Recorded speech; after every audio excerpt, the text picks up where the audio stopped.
Hi friends, welcome to my channel touch the magic 333। मैं हूं जल्पा व्यास और आज आपसे बात करने आई हूं मेडिटेशन के बारे में। मेडिटेशन करना क्यों चाहिए? अगर मैं आपको एज ए रेमेडी कुछ भी बता देती हूँ कि आपको मेडिटेशन करने की ज़रूरत है, तो आप सोच में पड़ जाते हो कि मेडिटेशन करूँ कैसे। क्योंकि जब भी मैं मेडिटेशन में बैठता हूँ मेरी थॉट प्रोसेस इतनी फास्ट चलती है कि मुझे कुछ सूझता ही नहीं है। इतने न आने वाले थॉट्स भी आते रहते हैं। किसी ने कभी कुछ कहा है वो चीजें आज याद आ जाएगी जब मैं मेडिटेशन में बैठता हूँ या बैठती हूँ। तो उसका इलाज क्या है? मेडिटेशन करूँ तो कैसे करूँ? मेडिटेशन बहुत ऐसे हाइक क्रिएट करने वाली बात नहीं है, बहुत ही सिंपल है। जितना सिंपल रहते हो रह सकते हो रहो, क्योंकि मेडिटेशन ऐसी चीज है कि आपको अपने अंदर झांकना है और जबरदस्ती नहीं किया जा सकता। ये चीज ऐसी है कि आपको उसके लिए कोई भी एफर्ट्स लगाने की जरूरत नहीं है। जहां पे एफर्ट्स नहीं लगेंगे वहीं पे मेडिटेशन बहुत अच्छा होगा। आपको साफ सुथरी जगह पकड़ लेनी है, पानी का ग्लास अपने पास रखना है, कॉटन का या जूट का या ऐसे कोई आसन रख लेना है और आराम से नीचे आलती पालती मार के बैठ जाना है। जगह सिर्फ क्लीन होनी चाहिए, वहां पे थोड़ा सा सूदिंग म्यूजिक चालू हो और थोड़ी सी अगरबत्ती या सेज या कोई धूप की स्मेल हो, जिससे आपकी सारी ऑरा बॉडीज यानी कि फिजिकल, इमोशनल, मेंटल क्लीन हो जाए। उसके बाद आपको करना क्या है? विदाउट एनी म्यूजिक 2 मिनट्स का अगर आप टाइमर लगाना चाहते हो टाइमर लगा दीजिए, या फिर कोई भी म्यूजिक लगाना चाहते हो म्यूजिक लगा दीजिए। आपको डीप ब्रीथ करना है। इस टाइम पे कुछ भी सोचने की जरूरत नहीं, सिर्फ डीप ब्रीथ करना है। ब्रीथ करते वक्त आपका ध्यान थर्ड आई पे रखो और होल्ड एंड एक्सेल। ऐसे 5 से 10 साइकिल आपको करनी है। Inhale, hold and exhale. ऐसी 5-10 साइकिल करते ही हमारा लॉजिक माइंड बंद हो जाता है, क्योंकि जब तक लॉजिक माइंड बहुत चलेगा तो आप मेडिटेशन कर ही नहीं पाओगे, यानी वो एक्सपीरियंसेस गेन नहीं कर पाओगे या आपको रिलैक्सेशन फील नहीं होगा। लॉजिकल थिंकिंग में ही टाइम चला जाएगा। उसके बाद आपको म्यूजिक लगा देना है और म्यूजिक लगाने के बाद सिर्फ आंखें बंद करके ज्ञान मुद्रा बना लेनी है, या फिर आप ऐसे विष्णु मुद्रा भी बना सकते हो। वो लगाने के बाद यानी विष्णु मुद्रा करने के बाद उसके बाद भी आपको डीप ब्रीथ ही करना है, पर पूरा ध्यान यहाँ पर आपकी थर्ड आई पर रखना है।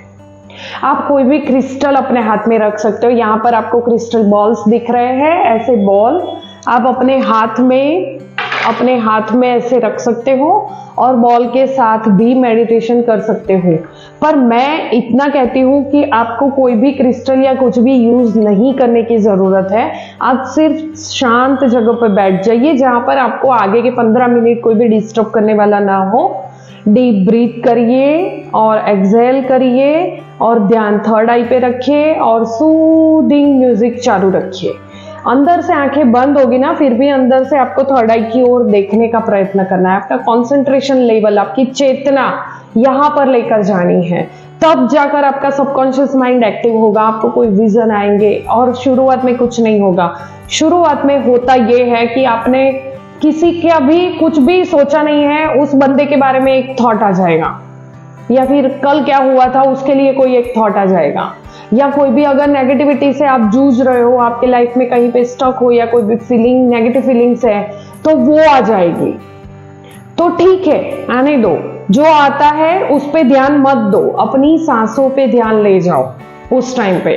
तो ऑटोमेटिकली वो थॉट प्रोसेस कम हो जाएगी और फिर ग्रेजुअली वो चीजें बंद हो जाएगी और फिर आप एक अच्छा मेडिटेशन कर पाओगे। फिर 15 मिनट तो क्या, आप आधे घंटे भी अपने आप में अंदर डूब के बैठ जाओगे। आपको बहुत सारे क्वेश्चन के आंसर आपका मेडिटेशन दे देता है। आपकी लाइफ में कुछ भी होने वाला है, इंट्यूशन पावर बढ़ा देता है, आपकी थर्ड आई पावर बढ़ा देता है, विजन्स क्लियर हो जाते हैं, डिसीजन मेकिंग स्ट्रांग हो जाती है, मन शांत हो जाता है, जिसकी वजह से ना बाकी के सारे प्रॉब्लम सॉल्व हो जाते हैं, जिससे हम दिन प्रतिदिन लड़ते रहते हैं सिचुएशन से।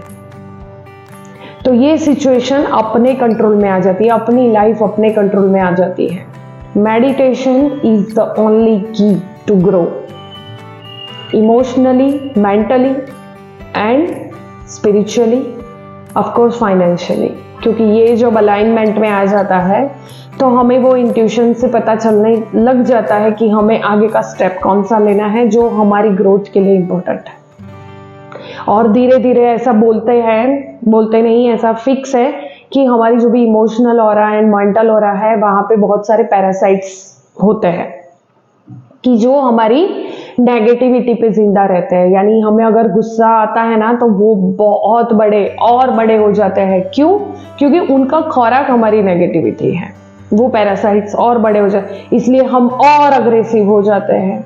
कभी कभी पहले गुस्सा थोड़ा आता था, फिर और थोड़ा बड़ा, फिर और बड़ा, अभी तो मारदार बड़ा। कभी कभी तो ऐसा लगता है खुद ही मर जाए या इसको मार दे, वो वाली चीज़ों में भी इन्वॉल्व हो जाते हैं।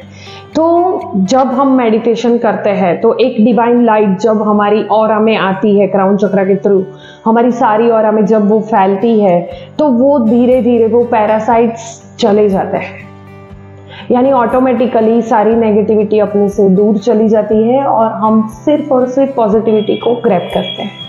बहुत सारे लोगों को आपने देखा होगा कि जब से वो मेडिटेशन या ऐसे स्पिरिचुअल प्रैक्टिसेस में इन्वॉल्वमेंट होने लगा उनका, तब से कोई लोग, यानी कि जो उनके नेगेटिव पीपल थे, जो उनको तकलीफ देते थे या कुछ भी उनसे कोई प्रॉब्लम था, वो ऑटोमेटिकली दूर होने लगे और वो फ्री हो गए उनसे।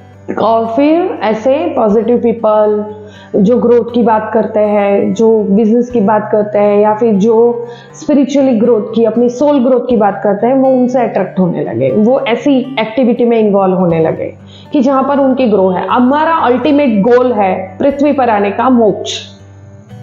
हम यहाँ पर ना पैसे कमाने आए, ना पैसे उड़ाने आए, ना मजे करने आए हैं। हाँ, अर्थ पे रहना है, सरवाइव करना है, हमें पैसे चाहिए, हमें एंजॉयमेंट भी करनी है, सब कुछ है, पर अल्टीमेट चीज है जो लास्ट में हमें चाहिए, वो है मोक्ष।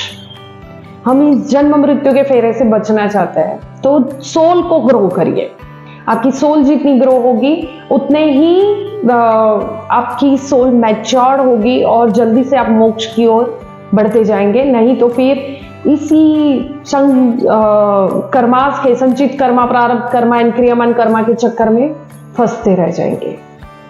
ये वीडियो अगर आपको यूजफुल लगी है, पॉजिटिव लगी है, आपको लगता है कि ये आपके लिए अच्छी है, आप इससे नॉलेज गेन कर पाए हैं, तो प्लीज सब्सक्राइब माय चैनल। और आपको जिसको भी भेजना चाहते हैं, आपको लगता है कि किसी को इसकी जरूरत है, तो please share the video. Thank you.